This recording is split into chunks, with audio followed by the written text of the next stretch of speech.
Estimados amigos, estos diálogos fiscales, lo actual y relevante del mundo tributario. Hoy vamos a platicar de las finanzas y de los vínculos que deben tener estas con las NIF, el análisis que debe de hacerse antes de entrar a una valoración de una empresa, y tenemos una experta que nos va a platicar de este tema. Quédese con nosotros.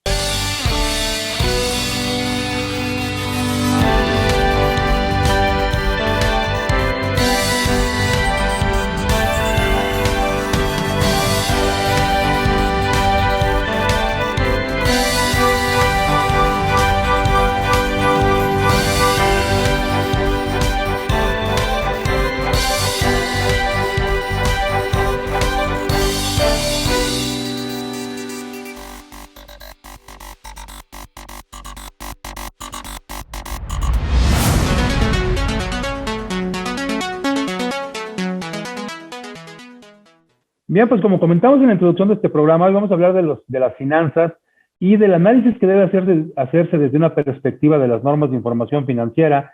Tenemos una experta que nos va a platicar de este tema, la maestra Rosario Pimentel Cotero, quien además de ser contador público es maestra en finanzas bursátiles, y a quien le doy la más cordial bienvenida. Maestra, muchas gracias por acompañarnos. Muchísimas gracias, doctor. Muchas gracias por la invitación, le agradezco muchísimo. Y pues sí, realmente yo vengo a hablar de un tema muy importante que nos trae el día de hoy, que es precisamente el vínculo que tienen las normas de información financiera, como usted efectivamente lo dijo, con lo que son las finanzas. Hoy en día, toda lo que es la parte financiera que sirve para la toma de decisiones principalmente, pues nos ayuda mucho a fundamentar nuestra información.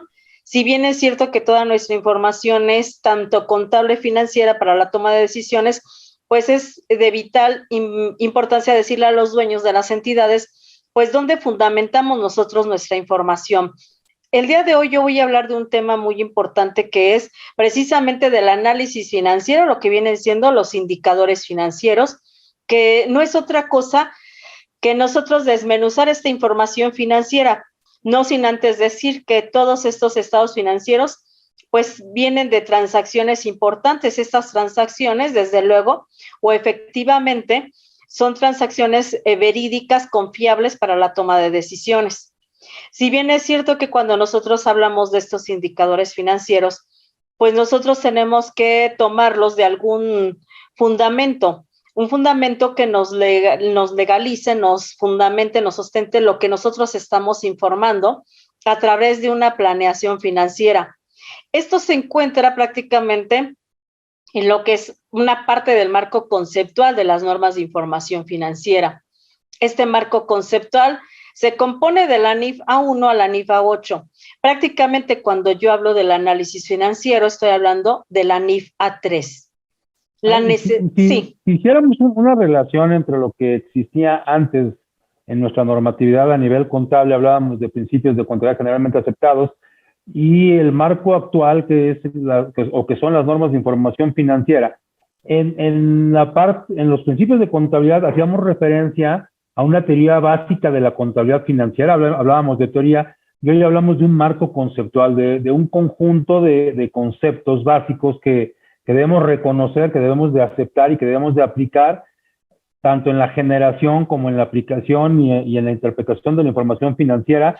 Y esos conceptos a veces son excedidos o son sobrepasados por la realidad práctica, porque hay contadores de hace 20, de hace 30, de hace 40 años que hacían análisis financiero, y el análisis financiero lo hacían de una forma intuitiva, lo hacían de una forma práctica, de una forma como ellos reconocían y sabían que se hacía. Pero hoy el cambio que ha dado la entrada en vigor de las normas de información financiera ha generado un nuevo marco conceptual, una nueva concepción de las ideas y de los principios y de los valores que rigen a las normas, e incluso la forma de hacer análisis tiene ya una forma que teóricamente está definida, que es lo que usted está comentando precisamente en la NIF A3.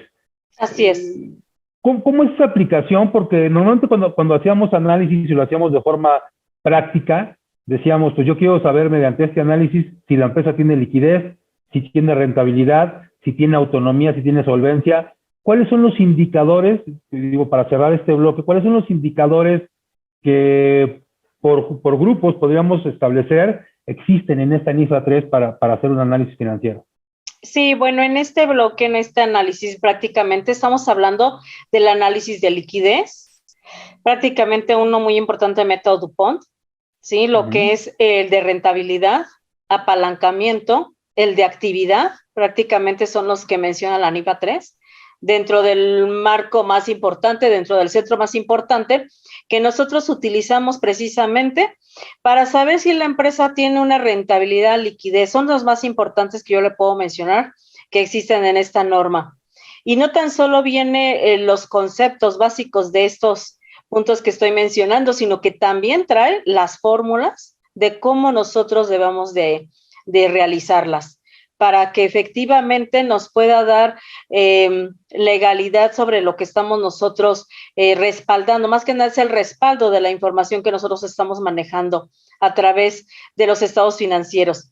Creo que esto es una base muy importante que antes no se tenía, como usted bien lo dice, lo hacíamos de manera intuitiva. Ahorita ya hay un fundamento, ¿no? Ya prácticamente cuando nosotros estamos entregando estos documentos financieros, creo yo que ya tienen un respaldo mayor cuando hablamos de un marco conceptual y sobre todo cuando lo mencionamos a través de la norma que corresponde y el párrafo que corresponde.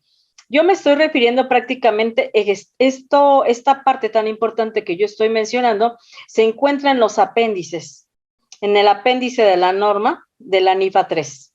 Entonces, yo creo que es muy importante esta parte. Sí, que sí, es algo de lo relevante que nos hemos encontrado con las normas de información financiera, no de hoy, desde 2006 en que entraron en vigor, que los apéndices ya nos dan aplicaciones prácticas, nos dan ejemplos, nos dan fórmulas, como usted menciona, respecto de estas posibles razones financieras y que las va agrupando y que nos dice, bueno, ya no son las que tú quieras y como tú las quieras presentar, sino que principalmente estas, ¿no? Las de liquidez, las de rentabilidad, las de solvencia, las de eficiencia operativa. Entonces, precisamente estos conceptos que un empresario debe conocer respecto de su entidad, me gustaría que usted nos platicara, regresando del corte, tenemos que hacer un corte, pues que me dijera, ¿qué es eso de la liquidez para la gente que nos sigue, que no sea contadora? ¿Qué quiere decir esto de solvencia, rentabilidad, la eficiencia operativa y cómo la podría determinar? Porque a veces el empresario pues no le pide al contador estados financieros ni siquiera, a veces en un exceso de eficiencia de la actuación contable, no le pide estados financieros, el contador no los da, y sin estados financieros y sin razones y sin los números y las comparaciones que nos puedan dar estas razones, muchas veces desconocemos lo que realmente ocurre en la empresa. Entonces, si le parece bien, maestra Pimentel, vamos a hacer un corte y regresamos para que nos platique uno a uno cuáles son estos conceptos que cita la NIFA 3 y cómo los puede aplicar un empresario en beneficio de un conocimiento que a veces no tiene de su empresa, con esa posibilidad de que el contador aplique un criterio prudencial, de que tome cierto tipo de decisiones, pero apegándose a un parámetro normativo. Bueno, pues nos encontramos con que la NIFA 3 nos dice, oye, y de un estado financiero o de los 4 estados financieros en su conjunto, ¿cuál es la información que debes extraer y conocer principalmente? Y bueno, hablábamos de algunos conceptos particularmente. ¿A qué refieren esos conceptos? ¿Cómo los encuentra el empresario en sus estados financieros? Bueno, es que aquí algo muy importante que yo les puedo mencionar dentro de lo que es el estado de situación financiera o balance general, que es uno de los estados financieros básicos con los cuales se involucran mucho los dueños de las entidades, ¿verdad? Hay 3 estructuras muy importantes. Yo partiría primero de estas 3 estructuras para entender financieramente lo que es el estado financiero o lo que es el balance general. Yo podría hablarles de lo que es la estructura de inversión, y no es otra cosa que hablar de la parte de lo que son los activos. Todo lo que es nuestro activo circulante y no circulante, para todas aquellas personas que lo conocen a lo mejor contablemente, y a lo mejor para los que no lo conocen, pues el activo son los bienes con los que cuenta la entidad. Y de alguna otra manera estos bienes o estos activos pues forman parte de esta estructura de inversión. Por otro lado, también tenemos una estructura muy importante, que es la estructura financiera. Y esta estructura financiera no es otra cosa que hablar de todas las deudas y los pasivos que se tienen, las deudas o pasivos, tanto a corto como a largo plazo, así como también su patrimonio contable o capital contable. Entonces, ya estamos figurando, ya estamos hablando de 2 estructuras súper importantes que se manejan dentro de este balance general.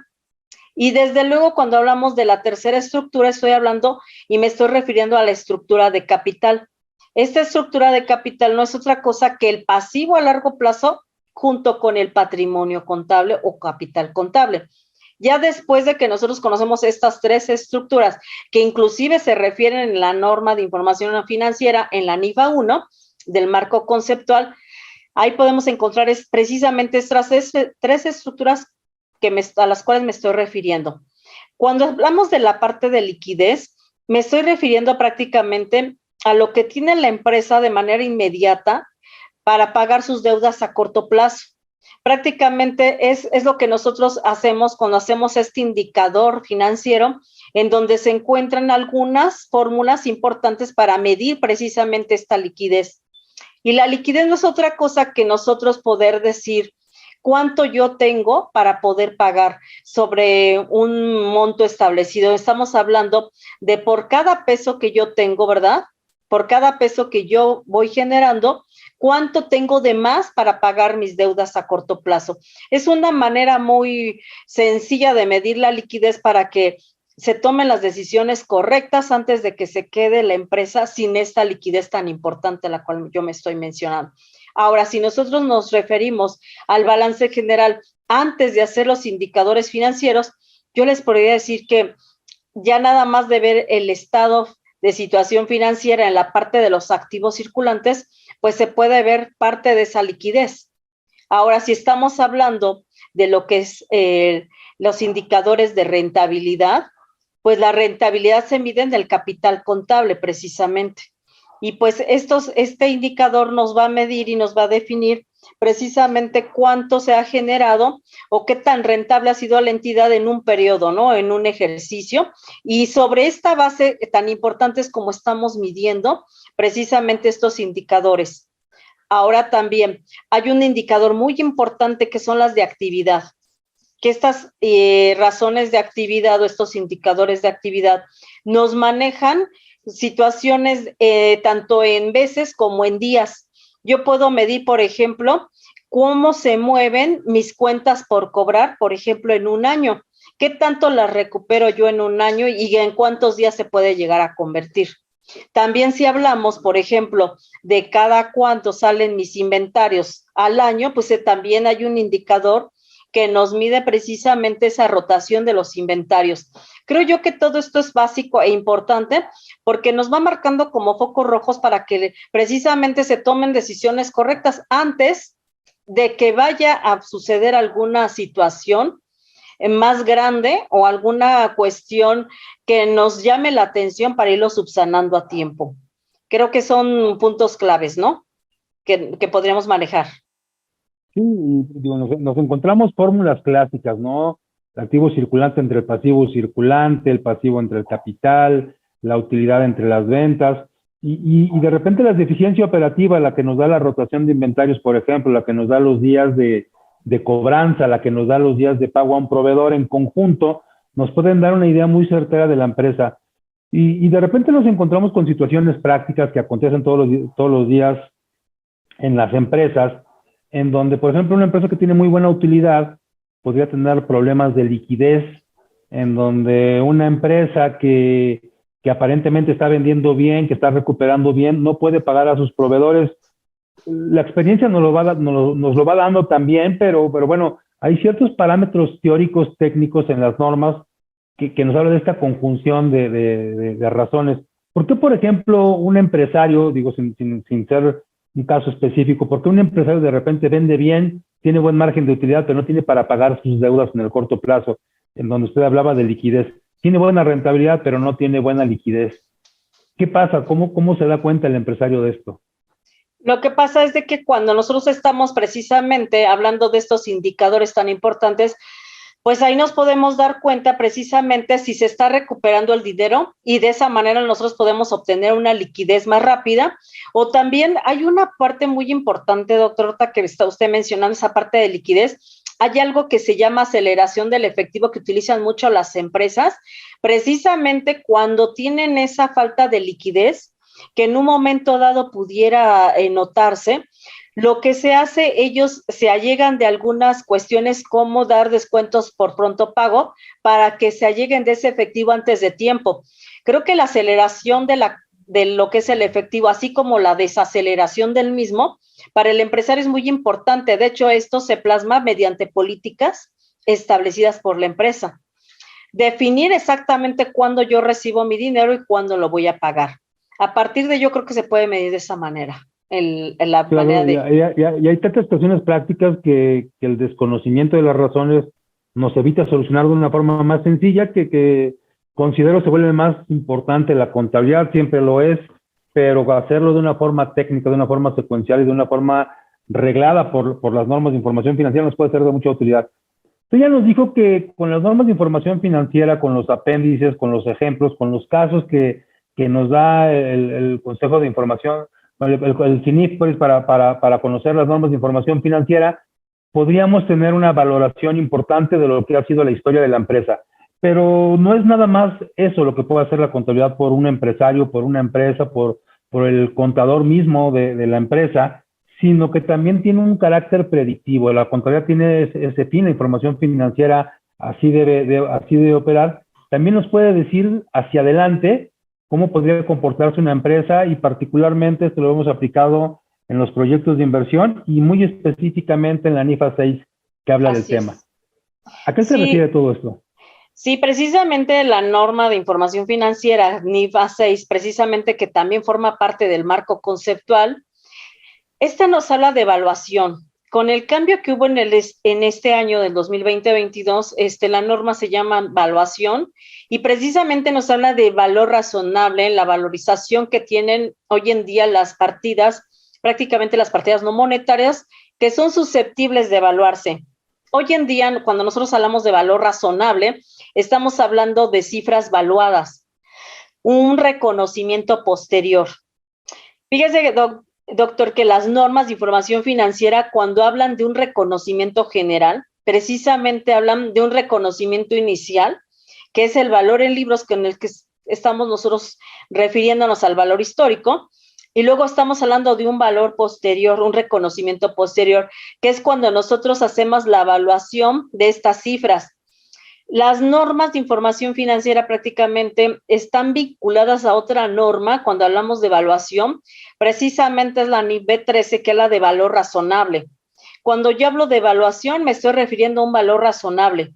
El valor razonable, cuando hablamos de las emisoras de bolsa, cuando estoy hablando de las normas internacionales, el valor razonable es un valor de mercado, que es un valor que yo le estoy dando a las cifras, cuando estamos hablando a una proyección. Y cuando estamos hablando de las normas de información financiera, prácticamente las de México, un valor razonable es un cálculo actuarial, es un cálculo que le damos un valor, que le damos a través de unas fórmulas financieras. Precisamente estas fórmulas financieras, me estoy refiriendo al valor presente, al valor futuro, al valor actual neto, ¿sí? Donde se maneja precisamente una tasa de descuento, donde estamos hablando prácticamente del valor de dinero en el tiempo. Entonces, para mí es muy importante mencionarlo porque hoy en día creo que entregar la información financiera no sirve de nada tomar decisiones sobre cifras históricas. Hay que evaluarlas para tomar decisiones importantes y más ajustadas a la realidad. ¿Y sabe qué sucede? Hay una cosa muy importante. Cuando se hacían los indicadores financieros antes de evaluación, indicaban algo que no tenía realmente la empresa o no eran los informes correctos. Después de que se evaluaban, se hacían nuevamente estos indicadores y en ocasiones lo que ocasionaba es que la empresa no tenía liquidez sobre un estado financiero evaluado, diferente a un estado financiero histórico. No sé si me explique con esta parte tan importante o la importancia que tiene el evaluarlas, ¿no? Sí, claro, porque independientemente de algunos efectos económicos tangibles y visibles como pudiera ser la inflación, como pudiera ser la fluctuación en un tipo de cambio, hoy día hay una serie de elementos alrededor de la economía y alrededor de las finanzas de una empresa que modifican también o que podrían modificar también los valores de la contabilidad. En ese sentido, cuando se hace un proyecto de inversión, usted lo mencionaba hoy, un proyecto de inversión que pudiera ser incluso nada más por un segmento de la empresa, como podría ser la adquisición de un activo, como podría ser incluso un arrendamiento bajo la nueva perspectiva de la NIF de 5, tenemos que recurrir a valores presentes, tenemos que recurrir a flujos de efectivo traídos a fecha actual. ¿Cómo se incorpora esto y cómo puede influir en una empresa una evaluación con este tipo de elementos financieros? Sí, bueno, es que cuando estamos hablando prácticamente de un proyecto de inversión, que puede ser una parte que se adiciona a la empresa o puede ser un proyecto nuevo inclusive, estamos mencionando que el valor de dinero en el tiempo juega un papel importante. ¿Por qué? Porque hoy en día cuando se hace un proyecto, pues estamos hablando de que se tiene los elementos y se tiene a lo mejor la inversión inicial, pero yo no sé si a 6 meses me va a alcanzar esa inversión inicial. Yo tengo que hacer una evaluación precisamente para que yo en 6 meses, cuando eche a andar ese proyecto, pues tenga el dinero necesario, pero a 6 meses. Entonces, yo no estoy hablando de una inversión ahorita por ejemplo, de 1 millón, cuando a lo mejor en 6 meses voy a necesitar 1,5 millones. Tendría yo que hacer uso precisamente de estas fórmulas financieras del valor actual neto, precisamente para saber cuánto realmente voy a necesitar en 6 meses y no para que se trunque en ese momento mi proyecto de inversión. El proyecto de inversión se tiene que echar a andar forzosamente en el tiempo establecido y precisamente yo tengo que saber con cuánto cuento y cuánto voy a necesitar, si en un momento dado voy a requerir de una fuente de financiamiento que me ayude precisamente a elaborar este proyecto de inversión. Creo que está muy unido esta parte de proyectos con la norma de información financiera NIVA 6. Creo que no podríamos hablar de esto si no leemos esta norma tan importante, sobre todo los apéndices, donde vienen precisamente estas fórmulas a las cuales yo me estoy refiriendo. Sí, por supuesto, y sobre todo en estos tiempos en que, bueno, pues parecía que ya no ocurriría en México, que ya no estaríamos sometidos a estas presiones inflacionarias tan altas, pero pues el año pasado fue un poco más del 7%, este año pinta para que alcancemos quizá un 9 o un 10% de inflación, y que en algún momento, otro año combinado de esta forma, y pudiéramos llegar hasta aquel momento que está contemplado en la NIF B10 en la NIF B10 de un entorno inflacionario, y de repente nos toca a los contadores nuevamente reexpresar estados financieros. Eso es complicado. Entonces, mayor significado toma todos estos conceptos que nos está usted platicando, y que, bueno, pues seguramente darán pie a que tengamos que hacer un análisis más amplio de las normas. Esto es marco conceptual meramente, pero si usted me lo permite y si nos acepta la invitación, me gustaría que en algún momento platicáramos ya no del marco conceptual, sino que habláramos de conceptos más específicos, y me gustaría invitarla a platicar de normas de la serie C, de los conceptos específicos, algunos particularmente que se vinculan a estos temas de recursos, de liquidez, etcétera, etcétera. Entonces, le agradezco mucho su participación. Y bueno, como le comento, queda abierta la puerta para que nos acompañe nuevamente en una emisión más de Diálogos Fiscales. A la gente que nos acompañó, muchas gracias. Lo esperamos en una emisión más la próxima semana. Muchísimas gracias. Gracias. Gracias, buenas noches. Buenas noches.